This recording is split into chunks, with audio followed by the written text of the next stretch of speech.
Welcome everyone to Life Lessons from Movies, presented by my organization, The Zen of Hollywood, and me, your host, David McKay. In this segment, we focus on extracting life lessons from movies and then use simple, practical tips to help us improve our lives and become happier, which I believe we all desire.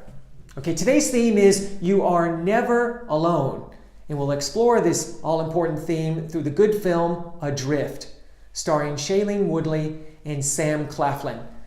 Please know there are major spoilers ahead. Okay, this film focuses on this couple, Tammy and Richard, young couple in love with each other, and they're sailors as well. And they happen to be out on this boat sailing when this tropical storm comes along, becoming a hurricane, and ends up destroying their boat.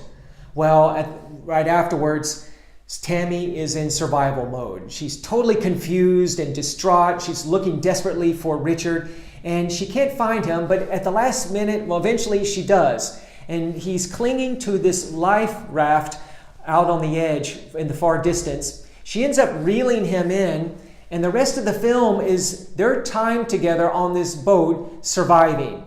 Well, we know what happens in the end. We discover the shocking revelation that Richard really wasn't alive, that he was a figment of Tammy's imagination. She had been imagining him, or so we're led to believe. So let's take a look at this film. We could take it all at face value that Richard was Tammy's creation, but we could also take a look at it from the angle that Richard was a ghost or a soul that was accompanying Tammy along the way.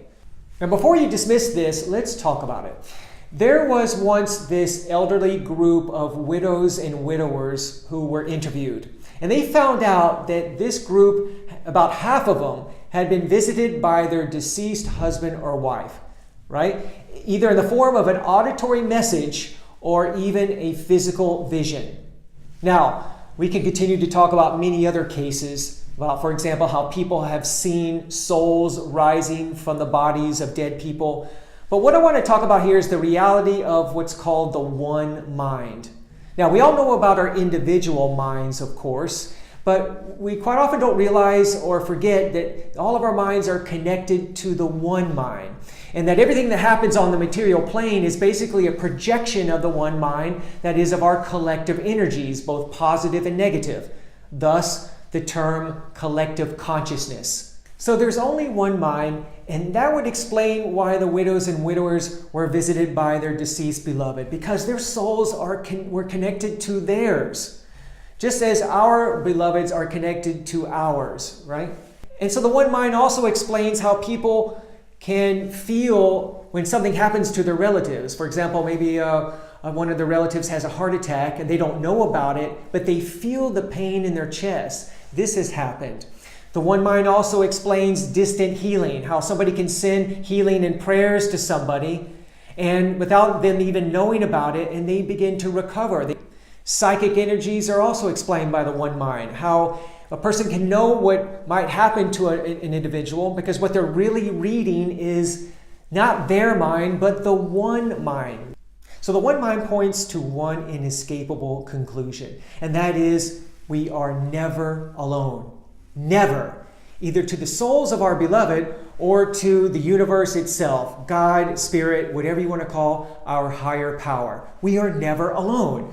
In fact, A Course in Miracles says that if we really knew just how close God was to us at all times, we would have no reason to fear.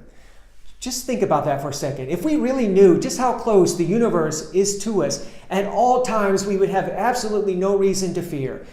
What an amazing thought that is, because fear is our greatest obstacle. We're constantly in fear about one thing or the other, not having enough of this or losing that, not being able to recuperate or take care of our needs. And the truth is the universe is with us at all times, working to take us to where we need to be. As long as, of course, that we align with the universe and put aside our ego minds.